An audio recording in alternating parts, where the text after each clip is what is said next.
Mateus 27, a partir do verso 23, diz: E chegando ao lugar chamado Gólgota, que significa lugar da caveira, deram-lhe a beber vinho com fel, mas ele, provando, não quis beber.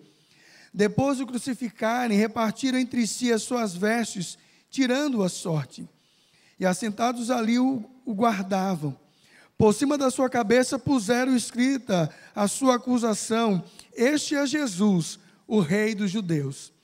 E foram crucificados com ele 2 ladrões, uma à sua direita e outra à sua esquerda. Os que iam passando blasfemavam dele, meneando a cabeça e dizendo: Ó tu que destróis o santuário, em 3 dias o reedificas, salva-te a ti mesmo, se és o Filho de Deus, desce da cruz. De igual modo, os principais sacerdotes, com os escribas e anciãos, escarneciam dele. Salvou os outros, a si mesmo não pode salvar-se. É rei de Israel, desça da cruz e creremos nele. Confiou em Deus, pois venha livrá-lo agora, se de fato lhe quer bem, porque disse: sou filho de Deus. E os mesmos impropérios lhe diziam também os ladrões que haviam sido crucificados com ele. Desde a hora 6 até a hora 9 houve trevas sobre toda a terra. Por volta da hora 9, clamou Jesus em alta voz, dizendo: Eli, Eli, lama sabactani, o que quer dizer: Deus meu, por que me desamparaste? E alguns dos que ali estavam ouvindo isso diziam: Ele chama por Elias. E logo um deles correu a buscar uma esponja, e tendo embebida em vinagre, e colocando na ponta de um caniço, deu-lhe a beber. Os outros, porém, diziam: Deixa, vejamos se Elias vem salvá-lo. E Jesus, clamando outra vez, em grande voz, entregou o Espírito. E eis que o véu do santuário se rasgou em 2 partes, de alto a baixo. Tremeu a terra, fenderam-se as rochas, abriram sepulcros, e muitos corpos de santos que dormiam ressuscitaram. Saindo dos sepulcros, depois da ressurreição de Jesus, entraram na cidade santa e apareceram a muitos. Os centuriões que com ele guardavam a Jesus, vendo o terremoto e tudo o que se passava, ficaram possuídos de grande temor e disseram: verdadeiramente este era o Filho de Deus. Estamos nos aproximando da Páscoa. E aqui nós temos um texto que fala sobre a morte e a crucificação de Jesus. Essa história é narrada nos 4 evangelhos. E por que então é chamado de Calvário, Gólgota, ou Monte da Caveira? Talvez porque, para alguns, a forma deste monte parecia com um crânio. Então, algumas pessoas chamam Monte da Caveira. Para outros, era porque ali, por ter tantas mortes, era-se encontrado muitos crânios ali ao redor, e por isso também era um lugar chamado o Monte da Caveira, ou mesmo porque ali era um lugar para a morte não só de Jesus. Nós temos que entender que a morte por crucificação era uma morte normal naquele tempo romano. Era a morte mais terrível, mais dolorosa, mais perversa, mais atroz que um ser humano poderia enfrentar. Então Jesus não foi o único, assim como eles, até porque tinha outros 2 ladrões ali do lado, eram mortos dessa forma. O local do monte é muito difícil hoje chegar ao certo onde era, porque pela destruição que houve ali no ano 70, e saber a localização exata fica um pouco difícil, mas o fato é, quando nós pensamos em Gólgota, ou Monte da Caveira, ou Calvário, o que deve ser colocado na nossa mente é aquele lugar de sofrimento, de angústia, de maior dor, que homem algum pôde passar a não ser Jesus de Nazaré. Então Calvário, só é Monte Gólgota, porque Jesus ali passou dores no meu e no seu lugar. O grande problema é que o Gólgota, o Calvário, ele tem 2 perspectivas, às vezes, por mim e por você. Para alguns, o Monte do Calvário, o Monte Gólgota, o Monte da Caveira, se tornou uma coisa pejorativa. Se tornou uma brincadeira, igual o nome de Jesus. A gente aprendeu que a gente não deve né, colocar o nome de Jesus, o nome de Deus, para qualquer brincadeira. Mas o nome de Jesus se tornou uma interjeição na nossa boca, um ponto. Né? A gente brinca, né? Ai, em nome de Jesus para qualquer coisa. Nós brincamos até também Jesus, Maria, José e todas as vaquinhas do presépio. Eu não sei quantas vezes você já brincou com o nome de Jesus. E aí, quando você precisa usar o nome de Jesus, você não sabe usar. Por quê? Porque está destituído de poder e se torna apenas uma brincadeira. Não é isso? O Calvário também não é diferente. O Calvário, ele se torna um significado de brincadeira também. Você já ouviu falar que a sua sogra é o seu Calvário? Nossa, minha sogra é um Calvário. Algumas pessoas falam que a minha esposa, pastor, é um Calvário. Ou o meu esposo é um Calvário. Ou quiçá, ou quem sabe, o seu filho, quando faz alguma coisa não tão boa quanto você espera, você vai e brinca: menino, você é o meu Calvário. E aí, quando nós fazemos isso, nós tiramos todo o poder espiritual que aconteceu lá no Calvário. Essa é a primeira perspectiva de olharmos para o Calvário e não dar o valor que as Escrituras dão. É o estilo da brincadeira, de tornar o Calvário algo ruim, pejorativo. Mas existe também a perspectiva de olhar para o Calvário apenas como um lugar de sofrimento, de dor e de pena. E nós olhamos para o Calvário sempre na Páscoa. Nós só lembramos do Calvário, muitas vezes, na Páscoa. E quando Mel Gibson, né, que fez o filme, né, aquele grande filme, um dos melhores, com certeza. Então aquilo, se a gente passar aqui, todo mundo vai chorar e vai lembrar do Calvário com sentido de pena. Todavia, nessa noite, eu gostaria de convidar você a olhar para o Monte do Calvário, na perspectiva, não de um sofrimento, de uma dor de pena, e não de uma forma pejorativa, mas do melhor que Deus poderia nos dar. Eu quero que você olhe para o Calvário comigo, olhando que no Calvário o homem traz o que ele tem de pior: zombaria, maldade, escárnio, violência, cuspe, humilhação, indiferença. É isso que os homens trouxeram para o Calvário. Mas Jesus, quando você passa pelo Calvário de Jesus, você não sai com isso, mas você sai com o melhor de Deus. E o melhor de Deus é a redenção para mim e para você.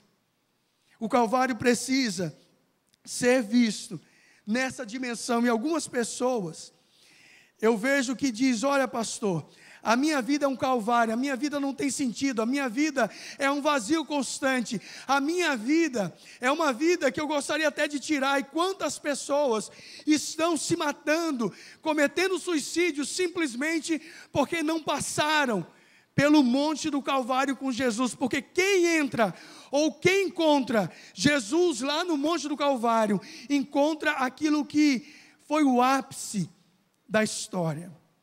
Quando nós fazemos uma cantata, nós deixamos a última música para ser o ápice. É aquela música que vai fazer toda a diferença. É o tchan de uma cantata. E quando nós olhamos para a história de Cristo, eu vejo ele como uma grande cantata. E o ápice, a grande música, ao contrário daquilo que a gente imagina, né, de tristeza, de dor e sofrimento, e foi. Mas foi para Jesus e não mais para você. O grande ápice, a grande música foi aquilo que Jesus diz: está consumado, está terminado, a obra que Deus me deu foi consumada, não precisa fazer mais nada. Meu amado, se você chegou aqui nessa noite cheio de dúvida, cheio de angústia, de um vazio existencial, querendo até tirar a sua vida, eu quero dizer para você que tudo está consumado. Jesus já fez tudo e nos redimiu. E o que significa então redenção? Redenção é o ato ou efeito de redimir ou remir, que significa libertação, reabilitação, reparo, salvação. É o ato de adquirir de novo, de resgatar, de tirar do poder alheio do cativeiro. A Bíblia fala em Isaías 53, que Ele verdadeiramente tomou sobre si as nossas dores, as nossas enfermidades, e o castigo que nos traz a paz estava sobre Ele. É certo que quando nós ouvimos sobre essa palavra, logo somos tomados por uma ideia neopentecostal, e não pentecostal, mas neopentecostal, de que o crente, ele não é para viver com doença, com problema e assim por diante. E isso é diminuir o poder da redenção. Porque todos nós, um dia vamos morrer. Feliz será aquele que fechar os olhos e abrir na eternidade. Mas a maioria de nós vamos passar por situações que a gente nunca experimentou, mas vamos sofrer de enfermidades. Eu lembro da nossa irmã Cecília. A irmã Cecília nunca fumou na vida e morreu com câncer de pulmão.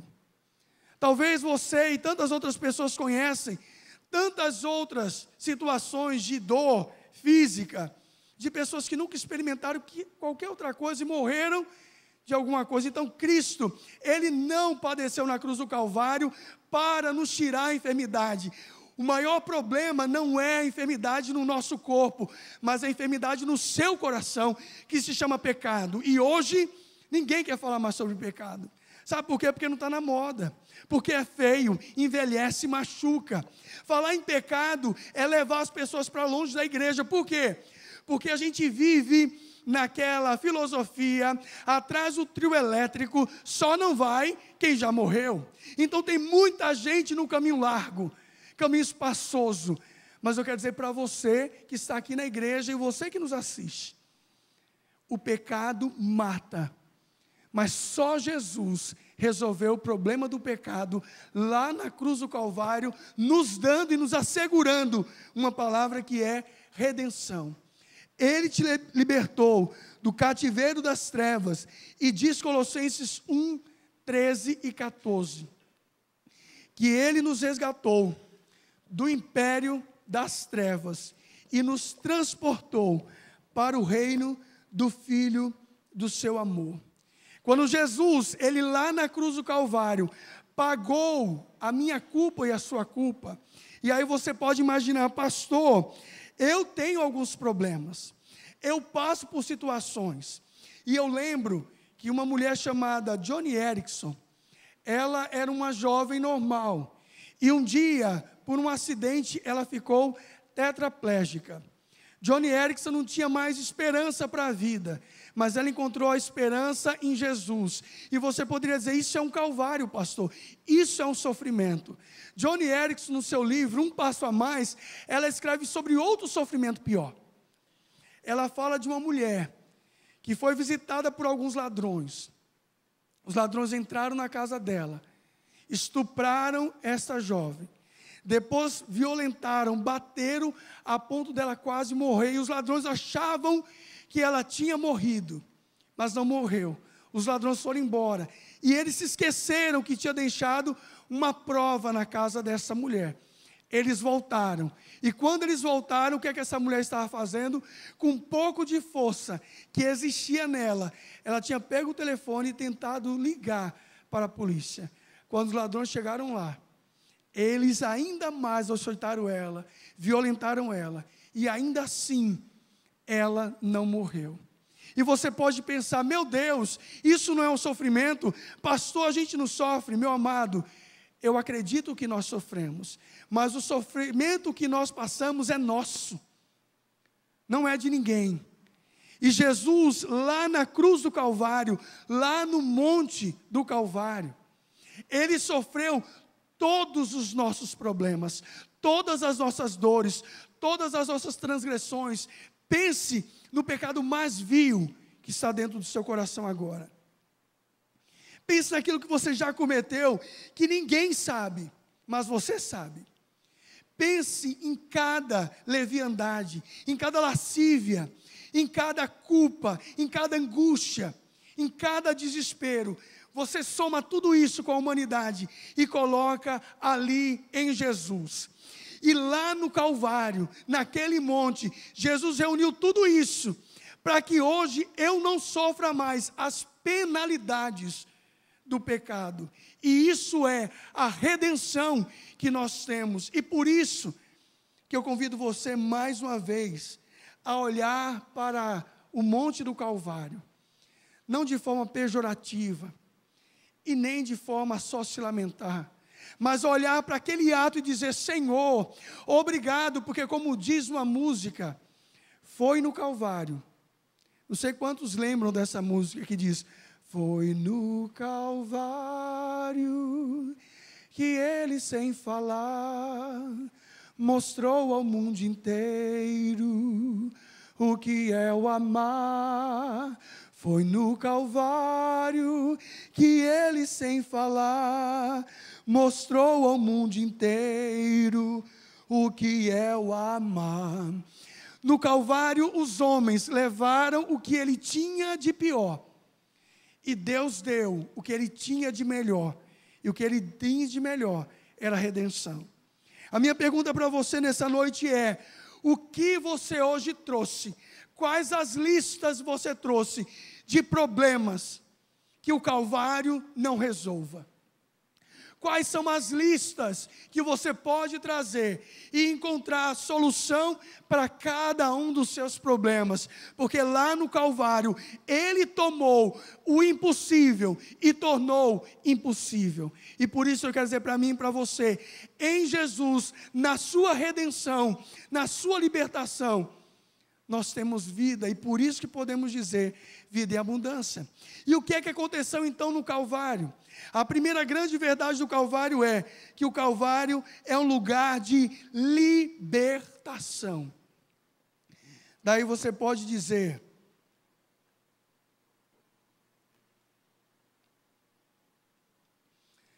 lá vem o pastor Ed com palavra de libertação, com Pentecostes e tudo mais, com culto avivado, e pode até ser.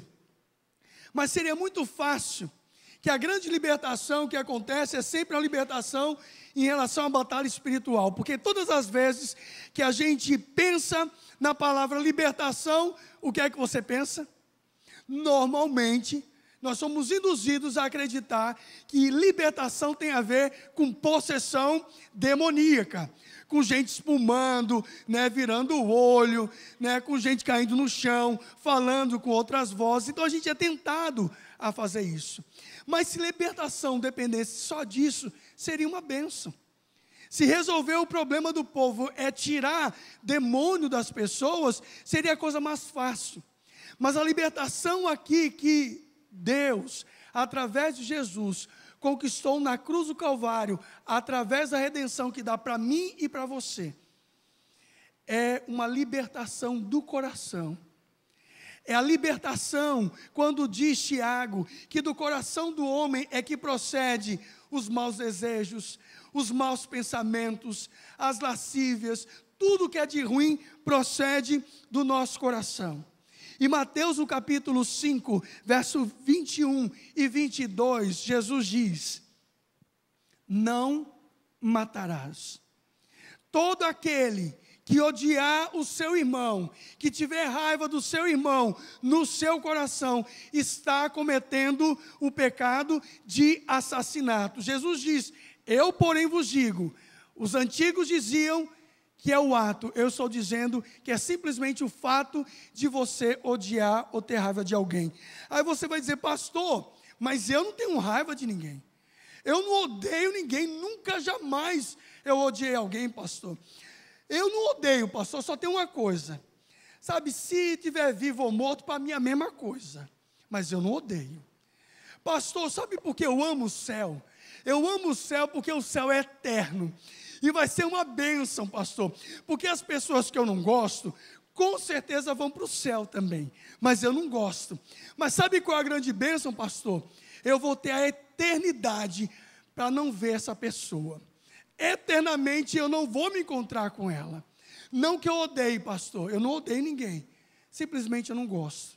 Jesus, querendo desvendar esse engano do coração, Jesus diz que quando você usa dois tipos de palavras que diminui a imagem de Deus na vida da pessoa, quando você diz que pessoa imbecil, que idiota, que burro, e assim por diante, você está diminuindo, e isso começa a revelar o ódio ou a raiva que você tem dentro do seu coração.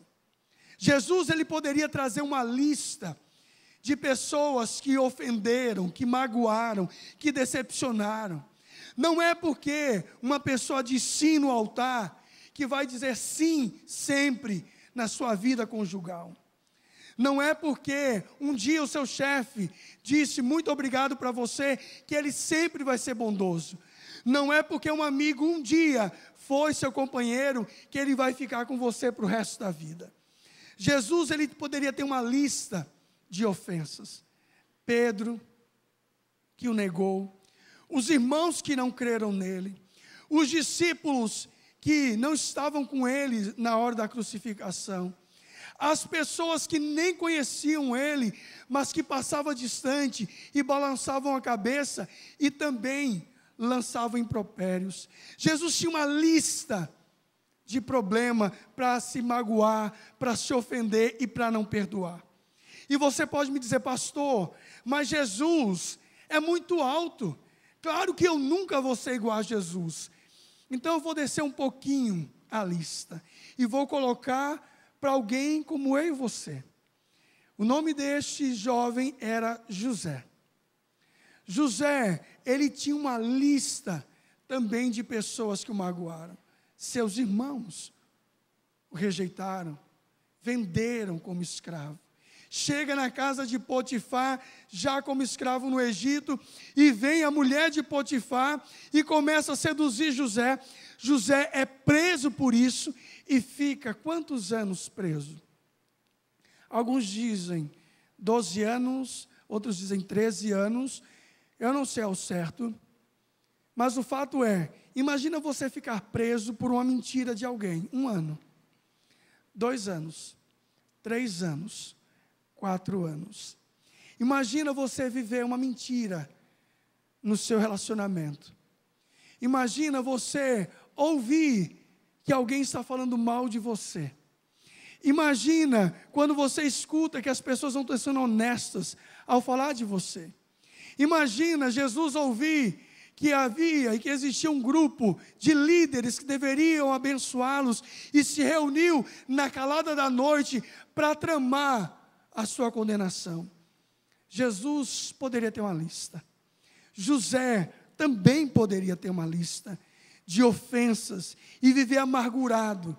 Mas o que a Bíblia nos mostra é um José livre mesmo quando estava preso. É um Jesus que quando estava preso lá na cruz do Calvário, o que é que Jesus diz? Senhor, perdoa, porque eles não sabem o que fazem. Ele olha para o ladrão que também no início estava blasfemando e depois toma consciência e diz, hoje mesmo estarás comigo no paraíso. Meus amados, Jesus poderia ter uma lista, José poderia ter uma lista, e talvez você tenha uma lista hoje. Quem sabe, eu estou falando com alguém que está com uma lista de gente que não perdoa, coração amargurado. Nós vivemos a geração dos que não perdoam. É a geração do fim que diz, pai contra filho, filho contra pai, e a casa vão ser os seus próprios inimigos. Quantas guerras, quantos rumores de guerras, quantas amizades sendo desfeitas, porque falta simplesmente aquilo que Jesus conquistou na cruz do Calvário, lá no Monte do Calvário, que foi a redenção. Redenção para quê? Para me tornar livre, para eu não ter nenhuma lista. Sabe por quê? Porque o perdão é algo divino. Não tente perdoar pelas suas forças, porque você não consegue. É muito difícil perdoar. É muito difícil. Imagina, você descobre alguém, você passa e vê alguém falando mal de você. É bom? É legal? É agradável?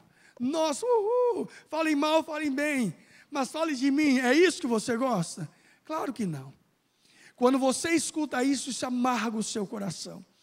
Mas quando nós passamos pelo Gólgota, na perspectiva de Jesus, nós não guardamos isso, mas nós liberamos aquilo que Ele também liberou, porque nós temos a redenção desse cativeiro da carne.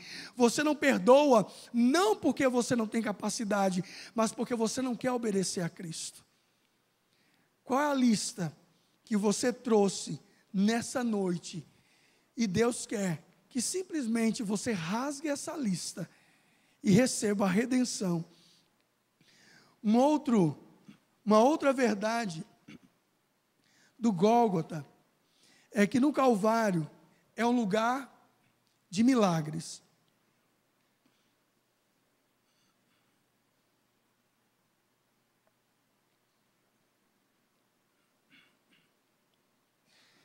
Em Mateus nós lemos que 4 milagres se realizaram. O primeiro milagre foi as trevas, densas trevas. Depois veio um terremoto, fenderam-se as rochas. Depois o véu se rasgou e ainda a ressurreição dos mortos aconteceu. A vida de Jesus sempre foi marcada por milagres, do início ao fim. Ele inicia o ministério com um milagre lá num casamento e assim por diante você conhece. Eu estranho quando eu olho para a vida de um crente e não existe nenhuma marca de milagre na sua existência. Porque viver por milagres é um problema, mas viver sem milagres é muito estranho. A Karen é um exemplo de milagre. Cadê a Karen? Está ali, sentadinha. Terça-feira, a Karen vai trazer o testemunho de milagre na vida e na vida do Rodrigo. A Karen, para quem ainda não sabe, está grávida de 4 meses. Glória a Deus para alguém que não podia engravidar e que passou por tantos problemas. Glória a Deus, a Karen está grávida. Quantas curas já aconteceram aqui no nosso meio? A Viviane também, que passou por um problema de câncer no cérebro e não ia sair bem, não ia sair viva. Não só saiu viva, como também vai dar à luz a esses dias também a uma criança, mostrando que Jesus é o Deus do impossível. Mas o grande milagre aqui, o maior de todos, não é simplesmente um milagre físico, que um dia ele vai passar. Mas quando você vê o milagre, que o véu se rasgou, o que Jesus queria dizer para mim e para você, você que entrou nessa igreja, você que nos assiste, é que não existe pecado que não seja perdoado. O sumo sacerdote, ele entrava de ano em ano, e o povo vivia numa expectativa tremenda para saber se Deus tinha perdoado ou não a nação dos seus pecados. Diariamente o povo tinha que fazer sacrifícios pelos seus pecados, sem saber se Deus, o sangue de touro, de bodes, se podia ou não perdoar. Era uma expectativa enorme. Era a mesma expectativa quando um jovem lá em Campinas, lá do lixão, ele, por se envolver com drogas, ele não sabia se ele tinha contraído HIV ou não. E eu lembro que foi um tempo de angústia, e eu falei para ele, você precisa falar para a sua família. E ele não sabia se ele ia encontrar perdão dos seus familiares. E eu falei também, você além de falar para a sua família, você precisa fazer o exame. E nós fomos fazer o exame com ele. E ele já estava muito magro, muito abatido. E ele fez o exame e ficou aquelas horas de expectativa esperando. O que vai acontecer? Será que minha família vai me perdoar? E será que eu estou ou não? E quando aquele jovem pegou o exame, dizendo que não estava com AIDS, aquilo foi uma grande alegria para ele.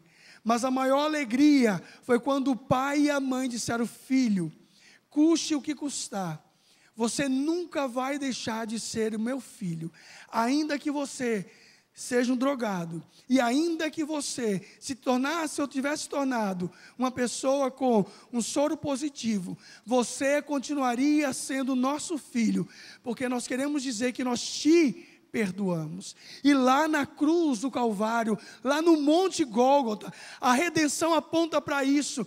Você entrou com tudo que era de mazela, E quais são as listas do seu pecado? Então eu lhe pergunto, o que lhe trouxe aqui nessa noite e que você esconde? Talvez eu falo com alguém que está traindo a sua esposa.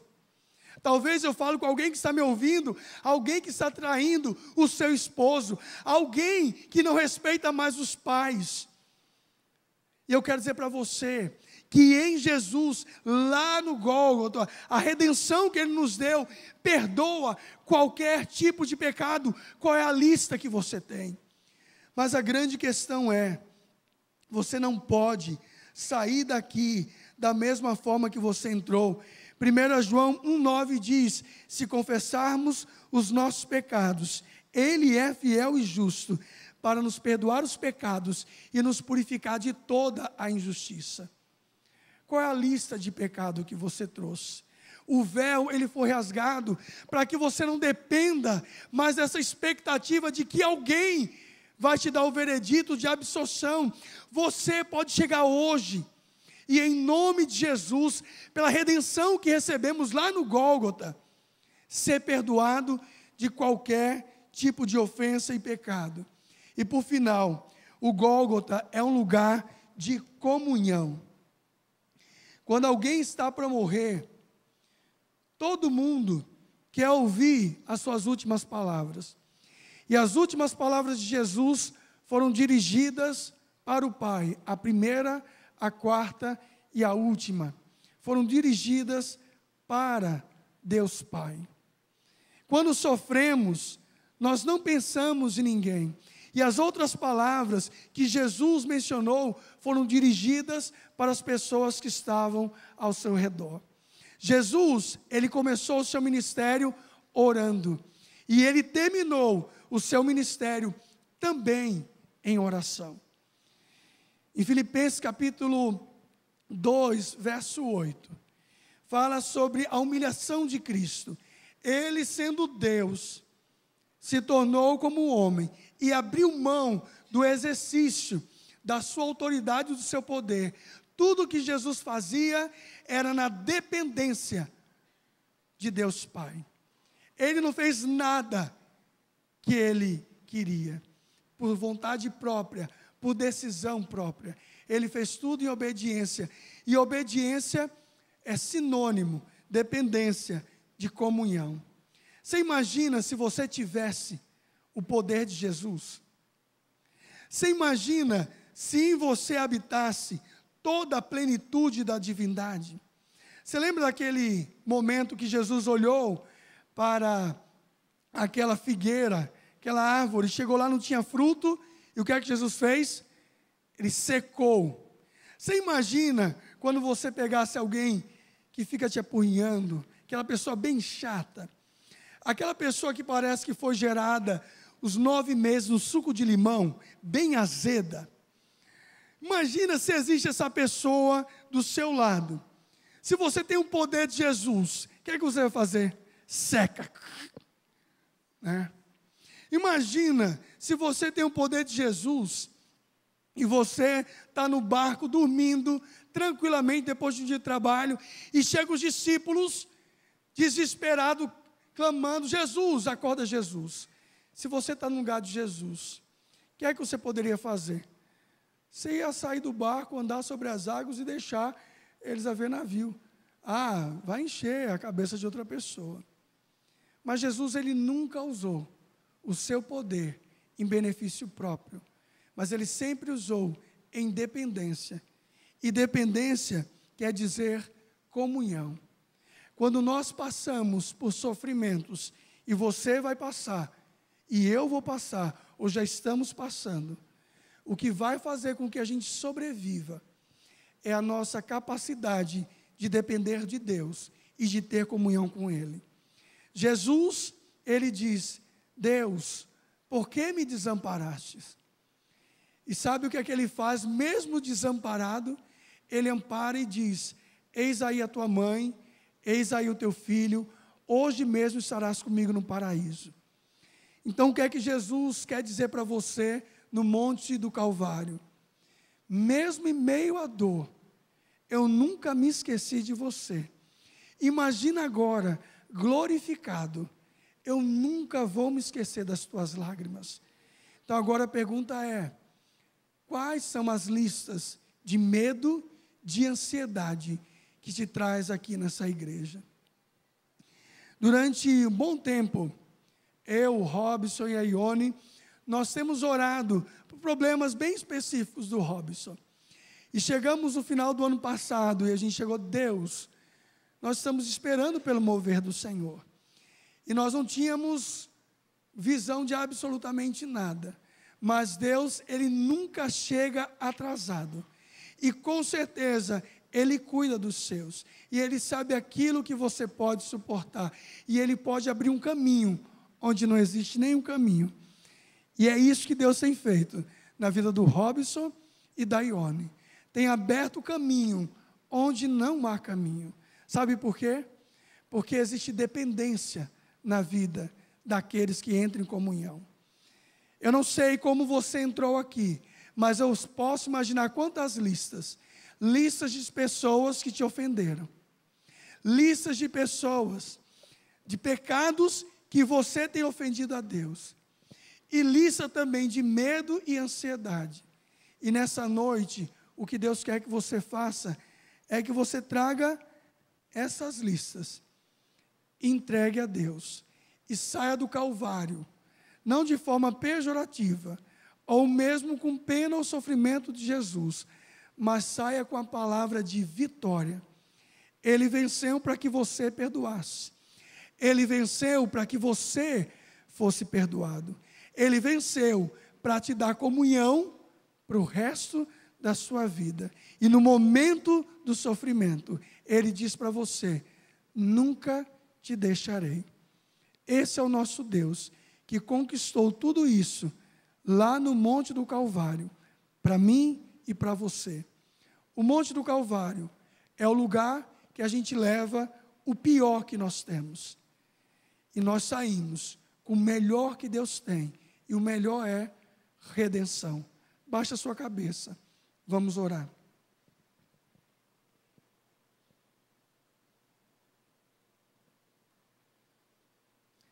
Obrigado, Deus, pela redenção, pela vitória, pela libertação. Obrigado, Deus, porque nenhuma ofensa é maior do que a libertação que o Senhor nos deu, pagando toda a nossa dívida. Então nos ajuda, Senhor, na redenção que o Senhor nos concede, a perdoar a pessoa que nos ofendeu. Nos perdoa também, ó Deus, pelos pecados que nós temos cometido. E são tantos. E obrigado pelo milagre, o maior milagre, que é de perdoar aquilo que ninguém poderia perdoar. Obrigado, Jesus, pela comunhão que vem através da dependência, que nos faz passar pelo vale do choro e sobreviver, porque o Senhor também nos garante vitória. Obrigado, que o Calvário é o melhor do Senhor para cada um de nós. Amém e amém.